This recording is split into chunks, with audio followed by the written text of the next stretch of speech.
யோசுவாவின் புஸ்தகம்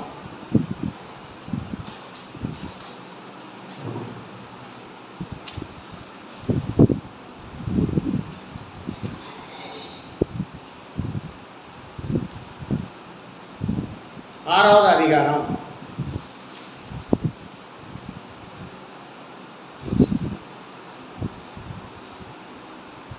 1வது வசனம் முதல்.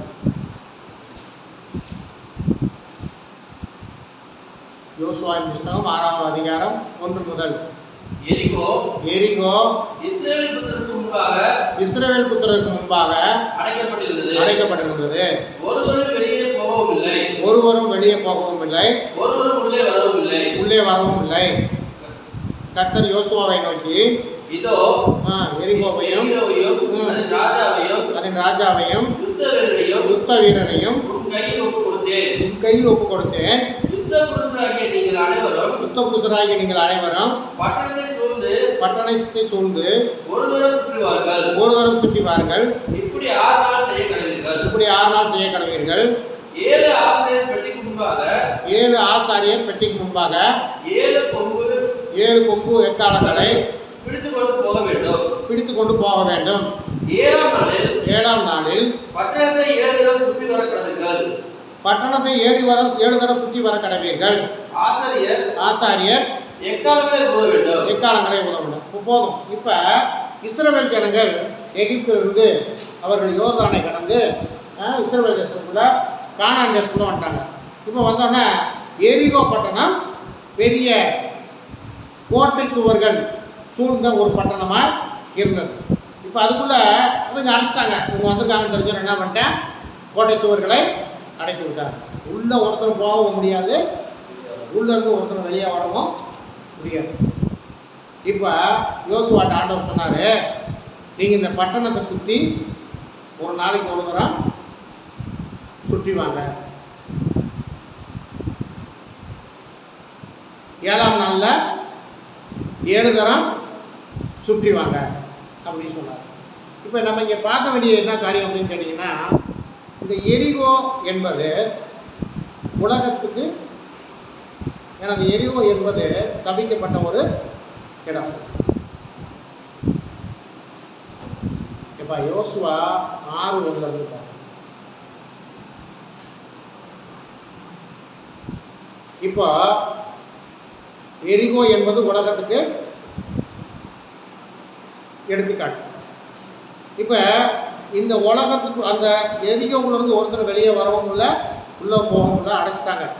அப்போ என்ன சொன்னார், யோசுவாட்ட கர்த்தர் சொன்னார், இந்த எரிகோவை ஒரு நாளைக்கு ஒரு தடவை சுற்றி வாங்க. எதுவும் நீங்கள் சத்தமெல்லாம் போடக்கூடாது. அதுக்கப்புறம் வாசானிக்க வரும் பாருங்க.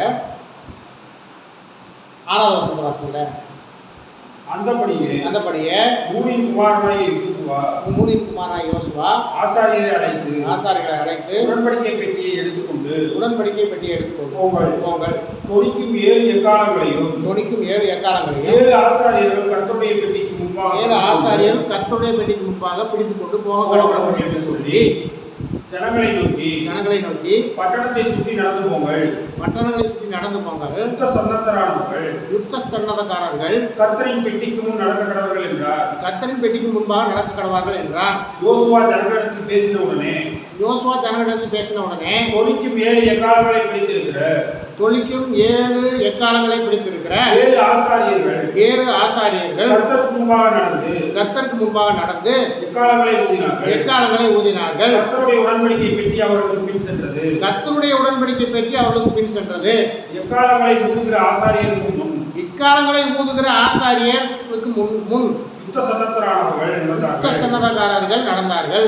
பின் தண்டு எக்காலங்கள் ஊதப்படும் போது பெட்டிக்கு பின் சென்றது. யோசுவா ஜனங்களை நோக்கி நான் சொல்லும் நாள் மட்டும் நீங்கள் ஆர்ப்பரியாமலும் உங்கள் வாயினால் சத்தம் காட்டாமலும் இருங்கள். உங்கள் வாயிலிருந்து ஒரு பேச்சும் புறப்பட வேண்டாம். ஆர்ப்பரியுங்கள் என்று உங்களுக்கு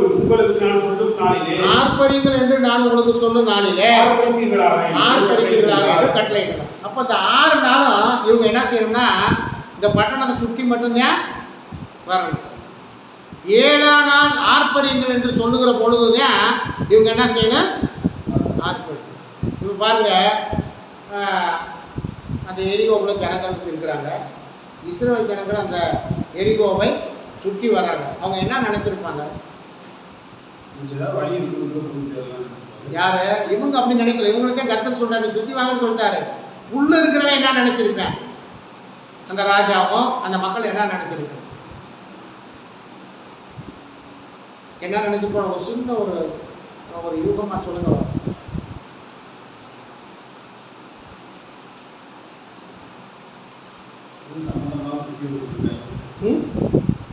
சொல்லியிருப்பாங்க, லூசு பயில அவனுக்கு சுற்றி சுற்றி வந்துக்கிட்டு இருக்காங்க அப்படின்னு அவங்க உள்ளேருந்து நினச்சிருப்பேன். ஏன்னா முதல் நாள் சுற்றி வந்துட்டாங்க, 2ஆம் நாளும் இப்படி 7 நாளும் 6 நாள் சுற்றி வந்துட்டாங்க. 7ஆம் நாள் சுற்றி வரும்போது 7 தடவை சுற்றணும். 7ஆம் நாள் மட்டும் 7 தடவை சுற்றணும். சுற்றும் போது 7ஆவது தடவை சுற்றும் போது ஆர்ப்பரிக்க சொன்னோன்னே ஆர்ப்பரிக்கணும் என்ன பண்ணிச்சு? அலங்கங்கள் பூரா கோட்டச்சோறு பூரா இடித்து விடுங்க ஆரம்பிச்சிச்சு. இப்போ இது என்ன? இதுக்கும் நமக்கு ஆவிக்குரிய மக்களுக்கு என்ன தொடர்பு இருக்குன்னு கேட்டிங்கன்னா, இன்றைக்கி நம்ம வந்து கிராமத்துக்கு சுவிசேஷம் அறிவிக்க போனால் நம்மளை என்ன நினைக்கிறாங்க? லூசு பயில வந்துட்டாங்க அப்படி கூட சொல்லுவாங்க.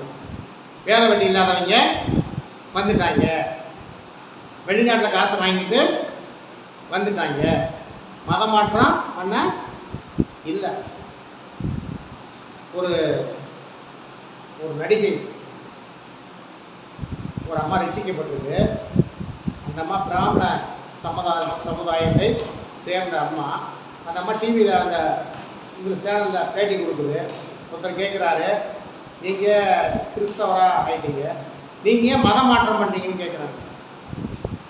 எனக்கு அந்த அம்மா சொல்லுது, யாரும் மத மாற்றம் பண்ணதில்லை. நான் கிறிஸ்துவை ஏற்றுக்கொண்டேன், கிறிஸ்து எனக்கு செய்த நன்மைகளை நான் பெற்றுக்கொண்டேன். தமிழில் ஒரு காரியம், ஒரு வார்த்தை இருக்குது, யாம் பெற்ற இன்பம் வாழ்க வையகம். நான் இன்பத்தை பெற்றுக்கொண்டேன், நான் இன்பத்தை விடுதலையை பெற்றுக்கொண்டேன், இயேசு கிறிஸ்துடைய ரட்சிப்பை பெற்றுக்கொண்டேன். நான் பெற்றுக்கொண்ட அந்த ரட்சிப்பை மற்றவர்களுக்கு சொல்லுகிறேன், பகிர்ந்து கொள்ளுகிறேன். இது எப்படி மதமாற்றமாகும் என்று நம்ம அருமையாக வழக்க சொல்லியிருக்காங்க. அப்போ வந்து என்னன்னு கேட்டிங்கன்னா, இது நம்ம போய் கர்த்தருடைய வார்த்தையை அறிவிக்கிறோம்.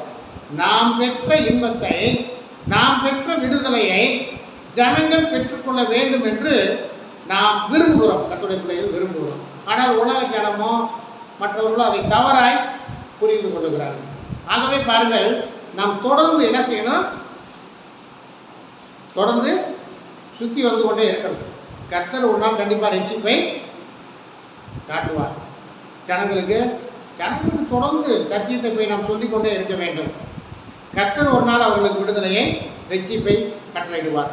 ஆகவே கர்த்தருடைய பிள்ளைகள் இந்த ஊழியர் காரியங்களிலே நீங்கள் கொஞ்சம் உற்சாகமாய் நீங்கள் கலந்து கொண்டு உங்களுக்கு சமயம் வாய்த்தாலும் சமயம் வாய்க்காவிட்டாலும் ஜாக்கிரதை சுவிசேஷத்தை பிரசங்கம் பண்ணணும். கர்த்தருடைய வார்த்தை சொல்லணும் மற்றவங்களுக்கு. சமயம் வாய்க்காலும் சரி, வாய்க்காவிட்டாலும். ஆனால் அங்கே என்ன ஒரு வார்த்தை சொல்லப்பட்டிருக்கு? சமயம் வாய்த்தாலும் சரி, வாய்க்காவிட்டாலும் சரி, ஜாக்கிரதையாய் சுவிசேஷத்தை பிரசங்கம் பண்ண. ஆகவே நம்ம பார்க்குற ஜனங்கள்கிட்ட எப்படியாவது கர்த்தருடைய வார்த்தையை நாம் சொல்லிவிட வேண்டும். ஆகவே கர்த்தருக்குள்ளே இருந்த காரியங்களில் நீங்கள் கவனமாக இருந்து மற்றவர்கள் சுவிசேஷத்தை அறிவித்து நாம் பெற்றுக்கொண்ட விடுதலையை அவர்களும் பெற்றுக்கொள்ள நீங்கள் பிரயாசப்படுமாறு கேட்டுக்கொண்டு இந்த செய்தியையும் நிறைவு செய்கிறேன். கர்த்தர் நாமே ஆசீர்வதிப்பாராக. இப்பொழுது கர்த்தர் சமூகத்தில் நம்மை தாழ்த்தி நம்மை ஒப்பிப்போம், நாம் செவிப்போம். கர்த்தர் நம்மை ஆசீர்வதிப்பார். அன்பின் பரலோக பிதாவே, இந்த வேலைக்காய் நாங்கள் நன்றி செலுத்துகிறோம். இந்த நாளில் கூட கர்த்தாவே ஸ்தோத்திரம். ஆண்டவரே கேசராஜா ஸ்தோத்திரம்.